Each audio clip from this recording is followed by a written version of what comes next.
You talk about the Navy offense, but their defense has been fairly effective too. They're only giving up 16 points a game, so they're not pitching shutouts, but they're also not getting blown out by anybody. Same sort of deal on defense that they have on offense. Their defensive front averages about 250 across the front. And when you look at guys like J.T. Brooks and Kelly Turner and Bryce Tennyson, normally they would look at a defensive line that size and sort of lick their chops a little bit. How does Navy's defense compensate for not being the biggest, bulkiest guys up front? A lot of good effort, obviously. I think if you put on the tape, you'd see that from the first kick to the very last whistle.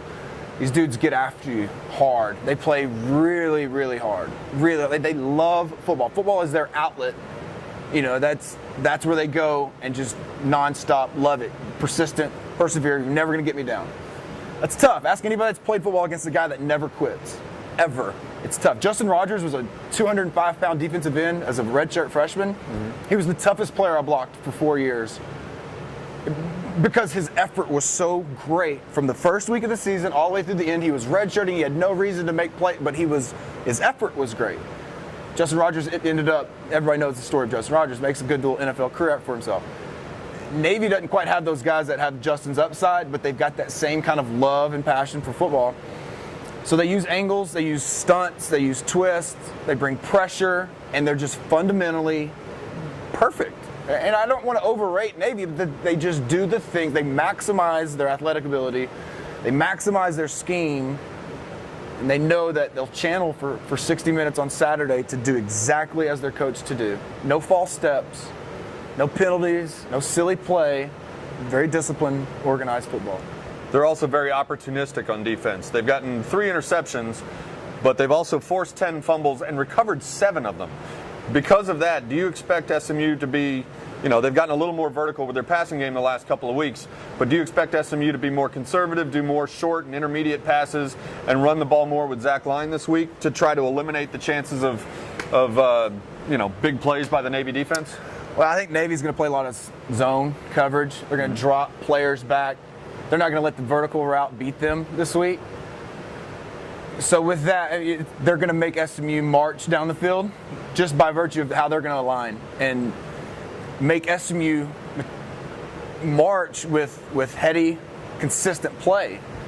SMU as a team has hit big plays. They haven't maybe played as consistent from start to finish, but they've hit big plays, and that's put them out in front. Navy's not going to give you that. Navy's going to make you go up and down the field. That could be a challenge for SMU. They're going to have to get it back to the basic.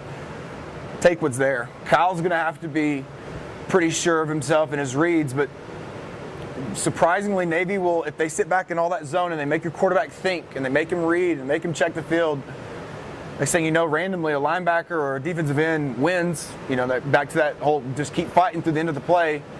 They defeat a block, and next thing you know, they strip a quarterback, and they've got a short field, and they go punch it in. So you just have to be very sound up front and know that you're not going to hit big plays and put this team away. And even if you do hit big plays, they're not going to quit. They're going to keep coming. SMU had a lead on them last year at the half, ended up losing the game by a field goal. I think we set it up in the booth that they left the touchdown on the field. No lead was too comfortable with these guys. And it's kind of confusing because Navy is a big play group, if you will. All they need is one misstep out of a linebacker, and boom, they'll hit you for 75 yards, and they're back in the game. SMU's going to have their hands full of just staying consistent all week, all game. We'll see how this shakes out on Saturday. It is going to be an emotional game. It's not a conference game for the Mustangs, but this is the game where they're playing for the Frank Gans Trophy.